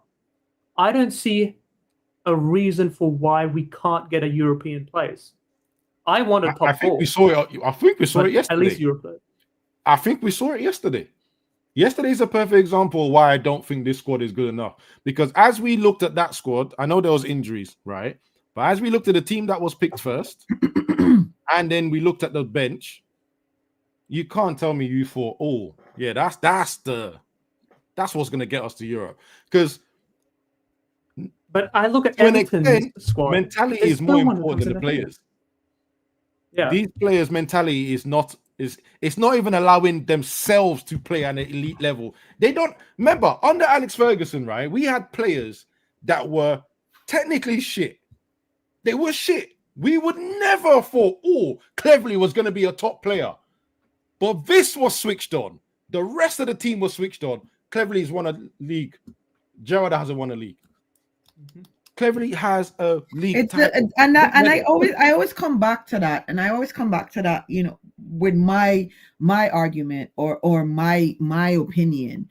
It's the mentality. Like, you look at these players and the type of mentality you and I grew up watching under Sir Alex, of that whole switching on when your foot touches that grass. I watched that for Everton. People talk about the red card and the 10 men. That wasn't there from second one for me. I didn't see it. But this mentality thing, and we're mentioning managers here, right? The reason for that is the mentality comes from the top down. Yeah. So Amarim has a part to play in this as well, because even Moyes, how long has Moyes been at Everton? Not that long. 1 year? Not that long. But because he's an old school man, because he's been there for 10 years previously, and I think he's been there before, he knew how to operate. Because if you remember, before Moyes, all the other managers that were there, even Sean Dyche, couldn't get the same energy that Moyes is getting out of this squad. Yeah. Right? Because he knows the culture. He knows everything about it. But look at what Dyche is now doing at Forest. Exactly. But that's what I'm saying. So it's you understand, it's both ends, etc. It's not just the manager. It has to be the manager and the players. I agree. We used to talk about mentality with Ten Hag, because it wasn't there all the time either with him, with some of these players. It wasn't. There were days where we were like, they didn't come out the locker room. Like, during his time. I know this last year is embedded in everybody's mind, and people have conveniently forgotten post Amarim coming in last November. But a lot of these arguments and discussions that I'm hearing and I'm part of now is discussions we were having in 2023 and early 2024. Yeah. Funny enough, something I was going to mention as you were talking, Riri, right? It was been said in here. At least 60 to 70% of the fight and mentality we're asking for has to come from the players. Yes. The next bit, let's just throw 20%, right? Will come from the manager and believing the manager, right? Yeah. And that believing the manager can come from the tactics, the results, whatever.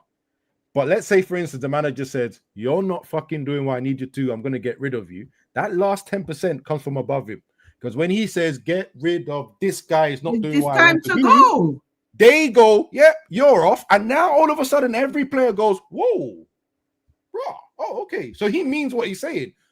Now all of a sudden, it goes back to them and go, I have to fight now. I have to fight now for my place, because he will get rid of me if I don't.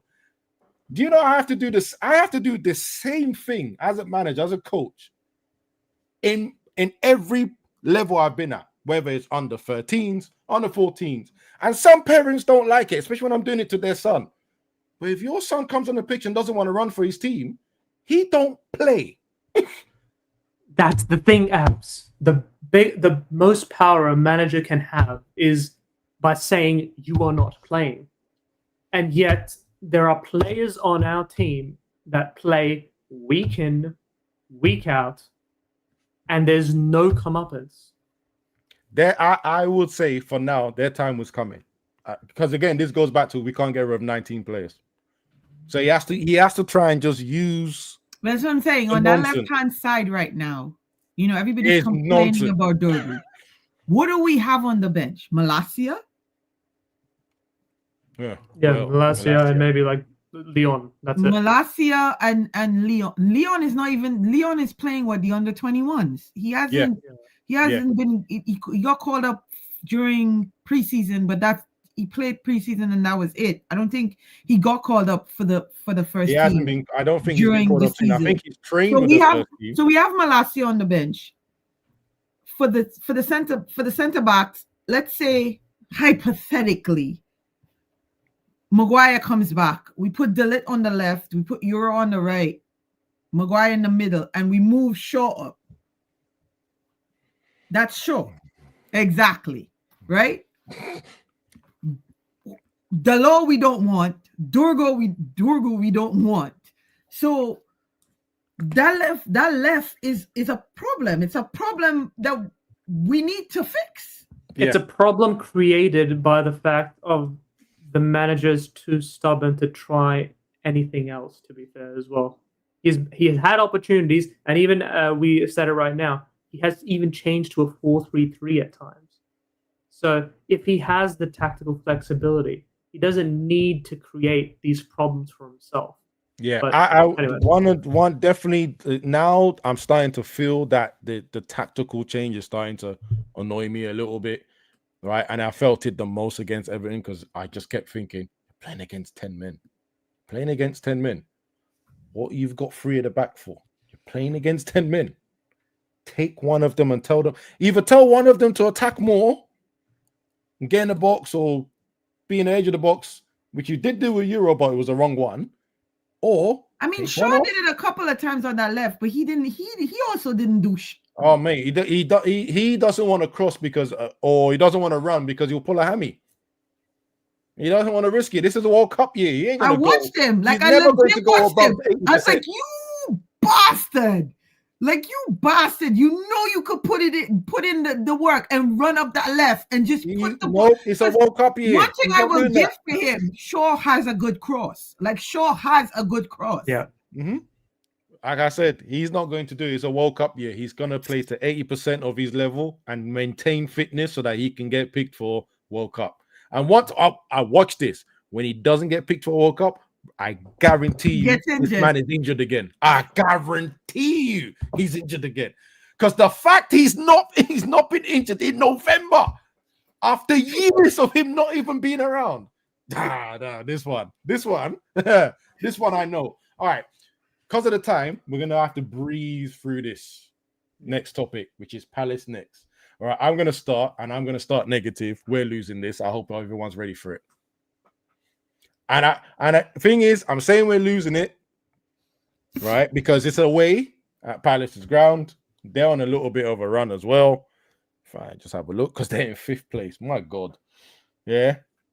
Palace also, we don't really have a good record against. We've lost 3 and 4. I think we've lost 3 and 4 at Palace or something like that. Someone was saying it. It is bad. I can't remember exactly what it is, but it is bad. And this season myself, right? Is there? It's a tough one because I don't know who's back from injury yet. We'll find out, obviously. You know what? And this is what annoys me. And by the way, this is what annoys me about when we moan about the system. Yeah, that is the honest truth. Same system. They run us to the ground. Good one, wrap up. That's a good one, wrap up. That's a good one, wrap up. Same system, played the same way as well, by the way. Same way. Nothing is changed in the tactics. Isn't this the man that most people wanted? He's my number 1 pick. If we want to keep the 3 at the back and maintain it, it has to be him. Oh, yeah. It has to be him. If we're changing it, then it doesn't have to be him. But even he can change tactics as well. But why I enjoy these games, right? As a guy that like looks at things like tactics, right? I always want to hear everyone's excuses when it's the same tactics that we lose to. Okay, so what is it now? Is it now you have to say as the players? Because Geisner does exactly the same thing. He's got 2 8s in the middle of the park. He's got the wing backs going forward and all the rest. He's got the 3 at the back. He's got the 1 striker that disturbs everyone and the 2 10s. So I'm bearing in mind they've lost their best player in Eze. And by the way, they've replaced him with someone that pretty much does the same thing, which is another dig at our structure. No, it's not fair though, Abs, because 3-4-2-1 is in their DNA. We don't have that DNA, do we? There we go with the DNA. Sorry.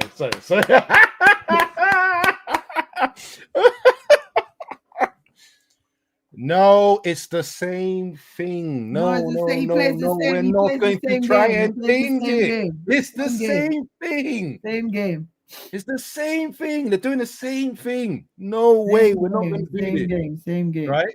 So they have clearly showed they can execute it better than us. They can definitely do it against bigger teams because that's how Yep. they've won their cup and that's how they've won the shield as well. Right? And everyone was, and what kills me about watching Crystal Palace and watching us, yeah, because it comes back to exactly what we saw against Everton. You see that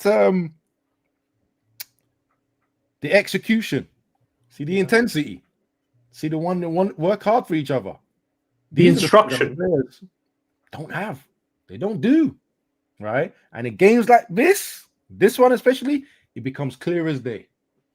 And don't worry, I expect people to still blame the manager and still blame the tactics. But I ain't gonna lie to you guys. This is gonna be a second loss in a row. I will be lucky. Me personally, I feel we'll be lucky if we get a draw. If we get a draw, that's almost like a win for me. What do you two think? What do you think about this game? Riri, you can go. Perfect time to add man. I gotta hide my face after that performance, innit? Also, no one told me Europe was this cold. Like, it's fucking diabolical, man. How cold it is. Brother, you think England is warm? Expect me to come there? No. You know what? No, Nah, wait, hold you don't like me. on. I'm sorry. That's your fault for doing the South America tour first. That's your I didn't do a problem. South America. Do what? Off stream. Anyway, go on. Continue. I was going before Waj so abruptly entered the sphere. I was going to say a draw. I was going to say a draw. I think we draw. Can I ask? Can you ask what?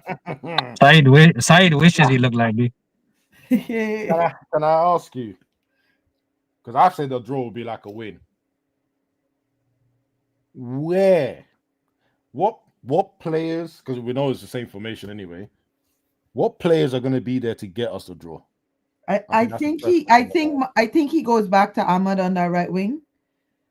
And I think that link up with Mbeumo is what's going to get us a draw. The only way we win this is through individual brilliance. The players just have to turn up. Hey, well, you're getting excited. You said win. Sorry, brother. Two people. The only way. I think so. For me saying the draw, I think he goes back to Ahmad on that right. Cunha plays. I think Cunha plays on Sunday. I think he plays on Sunday. Xerxes will start again in the middle. Play him again because he's on. Xerxes will start again, like and but I do think Maz doesn't start. I think Ahmad goes back to that right wing with Mbeumo. But that's just me, and that's how I think we get the draw. Etc. You're next, so I might as well let you see this. Absolutely. Individual brilliance gets us a draw. So no, I disagree because our players are much better than Crystal Palace's if we talk about individuals by themselves, which is why I say it. But I'm very negative about this game, obviously, and even in the WhatsApp, I did mention that I might need Glasner to do a job so Amram can get sacked. But at the same time, I've realized that it's not. I put so much of the blame on Amarim that it's not fair to a lot of these players, and it's not fair to the recruitment job that's been done. And it's not fair to the fans for me to be wishing a loss just because I don't rate the manager. So, but in terms of us getting a win, I would put it in terms of percentages, 15%. Draw, another 15%. Most likely, we're probably going to lose.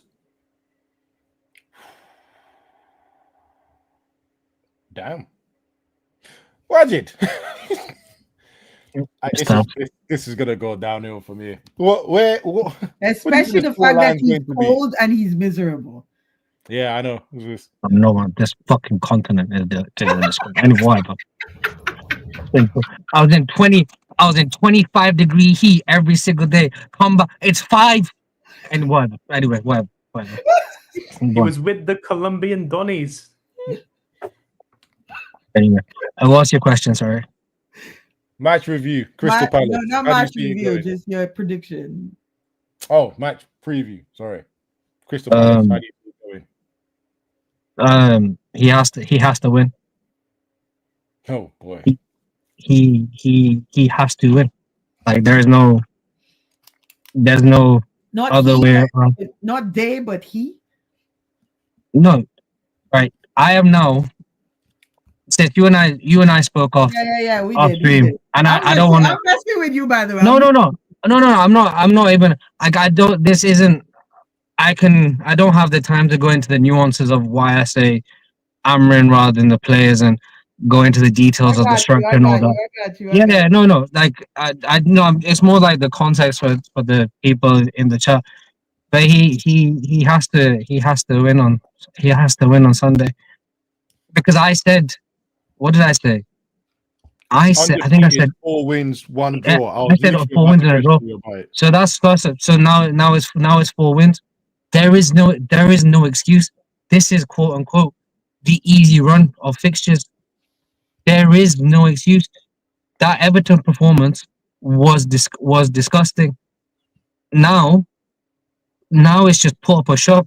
I don't need to hear press conferences about oh well, the team wasn't prepared.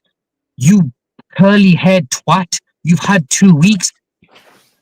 Yeah. Instead of being in Tel Aviv with your ancestors, how about you focus on the fucking team? What? No, because I'm so tired. Right. He reminds me of Jeffrey Dahmer because he puts men in compromising position and fucks them. Guys in the comments, is that a sin bin? I just right. He puts him in the most compromising position. He puts him in the most compromising position. Fucks him, and then expects a different result. This is why I love Budget. I'm so tired. I'm so tired of the same shit. Such an idiot, bro. No, because I'm here having the same conversation week after week. I'm so tired. I'm so fucking. What do you mean the mark is gone? New. I think he's new here. What do you mean the mark is gone? Yeah, he is. Because he definitely, when he came in, he was like, "This is the most calmest panel he's seen on this." What do you mean the mask is gone? Like I'm so sick. I'm so sick and tired. It's the same conversation week after week. He has to win. Yeah, but every time it's a must win. When do we win? Exactly. I'm staying the point of where I am. What you're saying is completely true. But I will say the same thing. Unfortunately, that I'm a broken record on repeat. Aside from Arsenal, what stands on his business, and that's no, it's not about standing on business. Aside from Arsenal this year, there is not one consistent team in the league. Yeah. Against Tottenham, against Forest, they showed what do you call it? They showed it. Oh, we're currently second. Cool. I didn't put Forest on him. Spurs, I blamed him. There was no excuse for Everton. We are the last game of the weekend. Every single result, I said, aside from Chelsea, has gone your way, and you're gonna come out and say the team weren't mentally ready. That's pathetic. Yeah. I have to hold my hands up here. It's poor for me as a host. I didn't really listen to any of these speeches after the game, and I think it was more to do with anger. I just because I know he's going to talk something. He didn't. He said he was even shocked at how unready they were. But he's had 2 weeks. Yeah. Right. I'm not gonna lie. I'm not And gonna it's the lie. same. And Joe, I'm again, like But chat. I technically, you didn't apologize. have 2 weeks because a lot of them weren't here for 2 weeks. No, no, like half, at least half that squad, at least half that squad was, at least half that squad was here. But he himself and his team had 2 weeks to prepare about how Everton play, how they line up, what they do, and giving Moyes his first victory as opposition manager in 18 attempts. And Everton it winning was their 10 men. Everton winning their first game at Old Trafford since 1992. Like, bro, I get it. The players were shit. He can't do anything about Ahmad standing on the pitch and having a throw in. I get all that. I totally that. You know how many people missed that? You know how many people missed that? Bro, I don't know what game there was like. Crazy. That was embarrassing. That like Joyce, the stuff like that. I will totally forgive him for. You can't control shit just like that. You can't control IQ, but you can control the same one pass that beats 8 men week after week after week. It literally takes one pass to carve our attack and midfield week after week after week, and then to come out and say, "Oh well, you know, a year on, the club's not where it should be, and the team's not ready." Bro, what are you doing? Yeah. Hey, You know, it's very normally I have something to argue with Vaj about, or I try to wind him up, but I don't need to do both today. He's already wound up, which is fantastic viewing. And two, the only thing he could do to fix that pass that goes between our two midfielders is what he normally does. He tells one of the centre backs to step up into the person that's receiving the ball. But as I said, and that's Everton was fine. smart enough to leave their striker right in the middle, so someone else had to do it, and they. But that's fine. But that's Joyce. That's fine. But you know, to be essentially 11 versus 10 for 75 minutes and to still be the second best team, because even though we had 25 people, whoever didn't watch the game, they'll see 25 chances, 6 on target, and be like, United were unlucky. Aside from the Xerxes chance, everything was a half chance or a Bruno spectacular or the Ahmad shot that went straight. There was nothing clear cut. And why The other one was in Bournemouth, wasn't it? I'll be honest, I do not remember the Bournemouth one. There was in Bournemouth one that Pickford saved. To be honest, for some reason, I was on live. It was like it wasn't like in the corner or anything. Like it was a good reaction save. But I understand people go, oh look, none of us have no one has 7 billion to replace Ineos. No one has 7 billion to replace the Glazers. Well, You can't replace the board. So you can't. This is me being serious, but I'll get to the jokes there. You can't replace the board because everyone's like, well, look at that. No one is buying the club. So the reason, and then no one's going to change the actual board of directors. No one's going to change the board of directors. So that's why everyone ends up focusing on the management. And my final bit of my rant is what's his name? Jason Wilcock.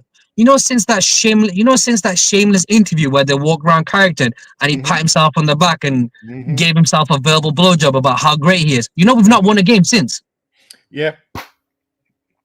By the way, I am getting sick and tired of these podcasts, these media days, the amount of fucking interviews my manager's doing. I'm getting sick and tired.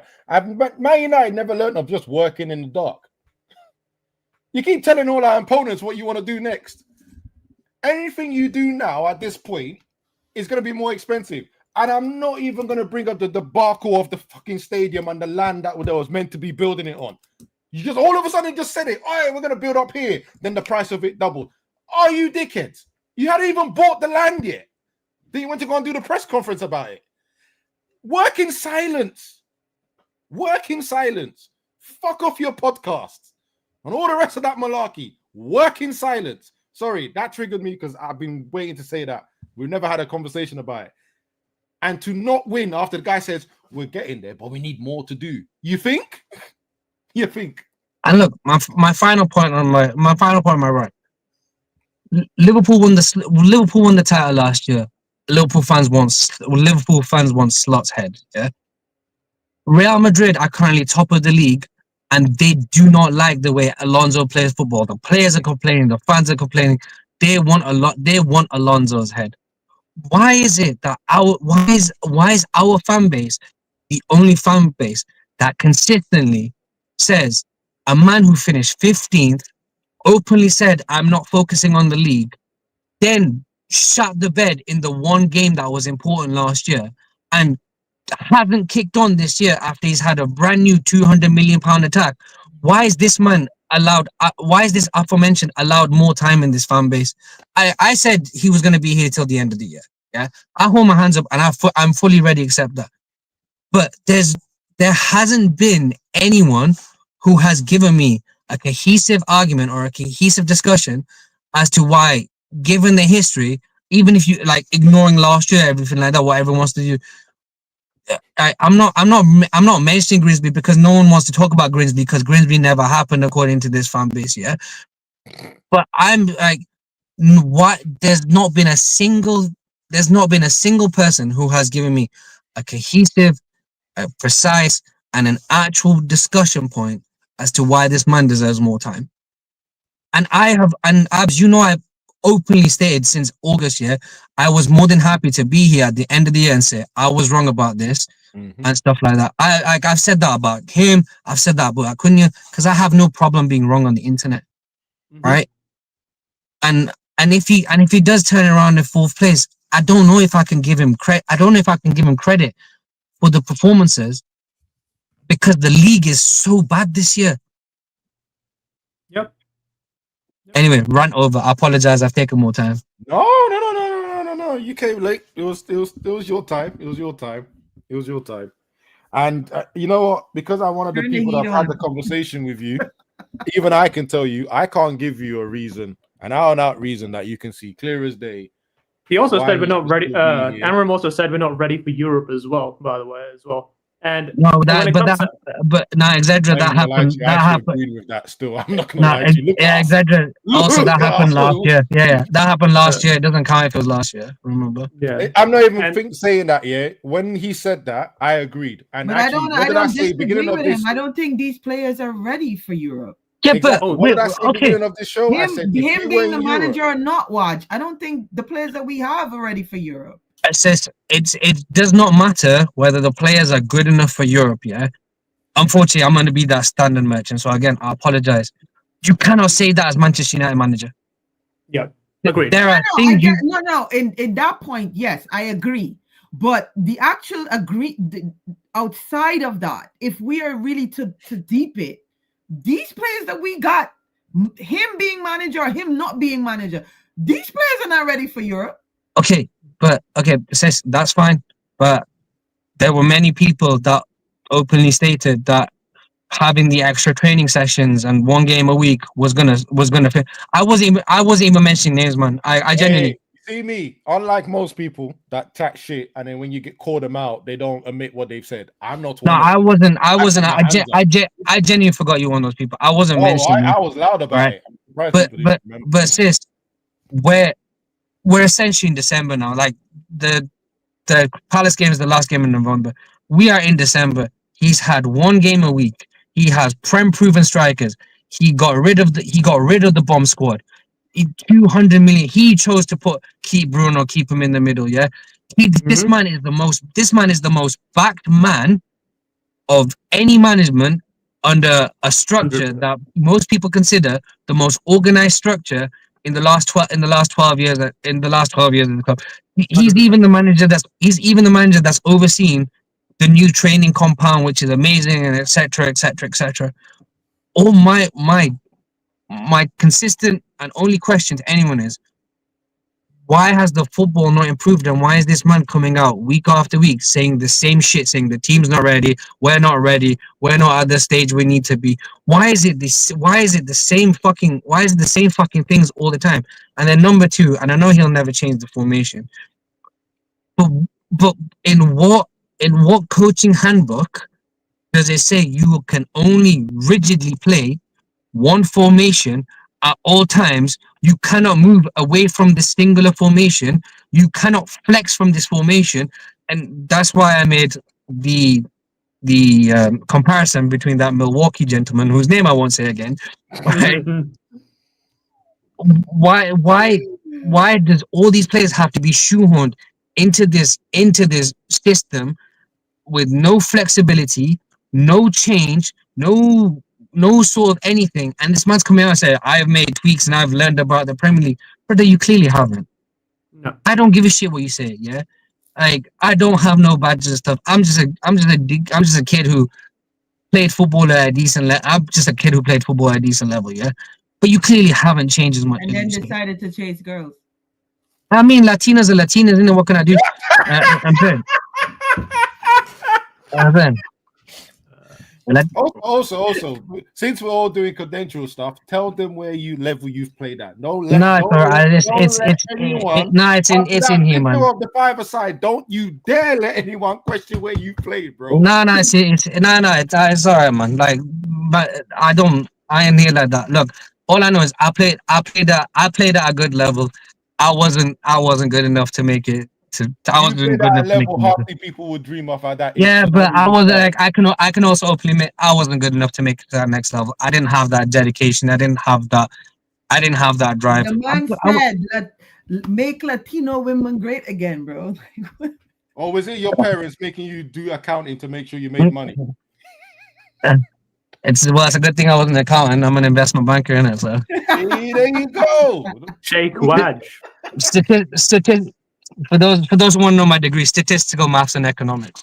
Ooh. All right, mate. All right. Calm But down. Anyway, that works for the Latinos who probably don't understand what it is. Anyway, moving on. No, they. What? Hang on. Where's my bag? They understand. Hang on, give me like 30 seconds. I'll show you what they understand.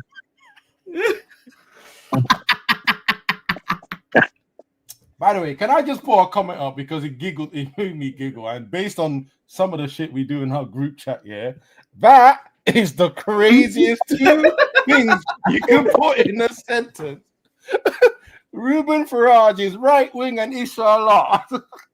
Amazing. I hope you had a word with him about this. Because Is that person related to Vibes? Vibes, is that like your family member or something? Look, all of them. I thought it was the son. Picture. They understand this. The good old British passport. That's what they fucking understand. And all this time you keep saying get them out in the room in the chats. But it's because I'm always leaving in it. So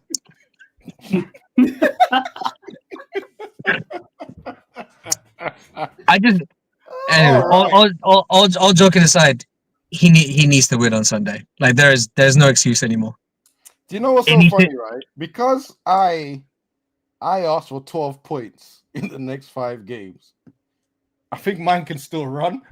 I can still get that. Yeah, I'm done up. Yeah, undefeated, 4 wins, 1 draw. Dead on the first hurdle. Crazy. And also, Charles said 9 to 15 points. Technically, 15 is out. I can't even remember how much I said. I think I said, I don't know. I think I said 15. You said 12 points like me. Well, okay. We're still in the running. Well, technically, Waj, you got to hold the loss. All 4 games, 12 points. And all 4 wins. No, I said 13. I said 13. I said 4 wins in a row. I'm already out. 13 points. You're already out. Yeah. All right. So I said he needs to win, but he won't. Hopefully, he proves me wrong. He went 5 unbeaten, big improvement. I mean, yeah, but it scares me. I mean, we talk about this 5 unbeaten thing, but it's honestly, I bet most of the managers in the league. Hold on. Stop your negativity. We're hungry out here. We're taking that. We're taking that. We've been starving. We're taking that. Yeah, 5 unbeaten. We're taking that. We're gonna hold that close to our chest. All right. Right, I'll leave you last on this part because I'm sure you're going to say something interesting. But I already said what to say. Yeah, well, I know, but we need more in it. Based on the time, I'm actually going to cut it short here. Also, it's 12:15, so no Call of Duty tonight. Thanks, guys. It's 1:15 here, bro. Oh wow! The new code sucks anyway. It's fine. I'm in Paris on play, so. Paris. Ah, okay. Yeah, Paris. Fair enough. Done with the Latinos now. It's after the French. The French, don't worry, the French hate me. I wonder why. Yeah. Etc. Welcome to the show again. Last no, week, it's my pleasure. Very good first showing. Very good. Very Thank you. good. Thank you very much. and it's a shame because I thought Charles would be here. I thought you two would at least give me some trouble, but typical man, he doesn't show up when he's needed. I don't Oh, think. no, he was too high on the last stream, so I he don't had to think take Charles some time has off. much to say. That's why he didn't show up. Oh, he has a lot to say. He was just high. It's fine, Riri. Yeah, I needed him to explain the Xerxes thing, and I wanted etc. to question him. I was really going to start some trouble, but it is what it is. There's always next week. There's always next week, exactly. Of which people will be back to our regular scheduled programming slot next week because we play Sunday. Yes. We do have another Monday game, don't we? The week after. The week after that. All right, so we're going to be yo-yoing a little bit between Monday and Tuesday. But yeah, and I was the same, etc. Last thoughts you want to leave the fans with today? Well, pray and hope that we can get a miracle. It's not Christmas yet, but if I can agree with the abs on a take and it's not Christmas, call it the Christmas miracle. Maybe, Ruben can pull something out of the hat, Jesus. We're really one of the last straws over here. Thank you very much, etc. Riri, last thoughts. Ooh, look at it. Looky. It's the three Muslims on a stream. Oh God, don't let the reform see this. Hey, Vibes, you wanna come on the show just to make it? Vibes, you wanna pull up just for this, just for this, even it out. Last thoughts. I am not like most fans.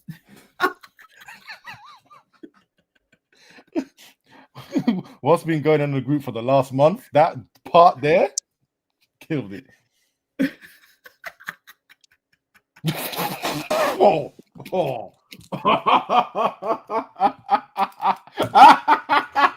I knew he was coming with something like that. I knew he was coming with something. But I don't know what IDF leader he's talking about. The IDF get results. Oh man. You know what? you. We're gonna let that slide. Go on, Riri. Yeah, I'm not like most fans, as we've already established. I very rarely crash out like on games and stuff like that after the game. I crash out during the game, but after the game I don't crash out. I hope we get a draw, but I would be over the moon if we beat Palace on Sunday. On a personal note, I always leave with my personal notes. Just be kind to each other, man. We need more kindness in this world. And yeah, stay blessed, everyone.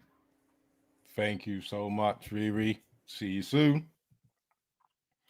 If you can refrain from mentioning IDF, that'd be great. But I didn't mention IDF. There was a comment that mentioned IDF. Not me. All I said is they get results. Our manager doesn't get results. That's all I said. Nasty work. We've been putting up Portuguese flags around Carrington. The stream is to allow yuck.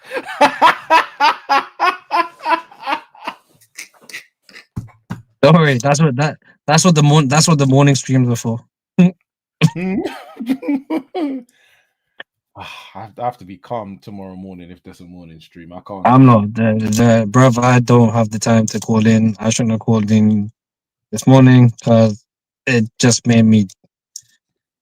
solidified what takes I already have, as you're very well aware. So.